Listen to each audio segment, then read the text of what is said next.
Hello, in this video I'm going to show you to turn off auto update in Windows 10. Initially, go to run and type services.msc.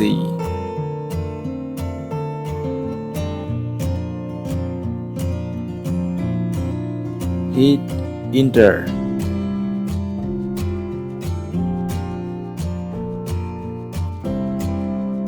Now search for Windows Update and click on it.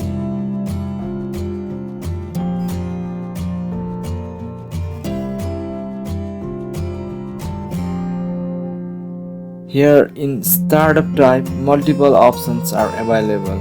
The options are automatic, manual, and disabled.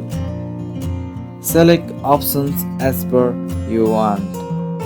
I select disable and apply this setting. Now turn off auto update in Windows 10 is completed. Thank you for watching my video.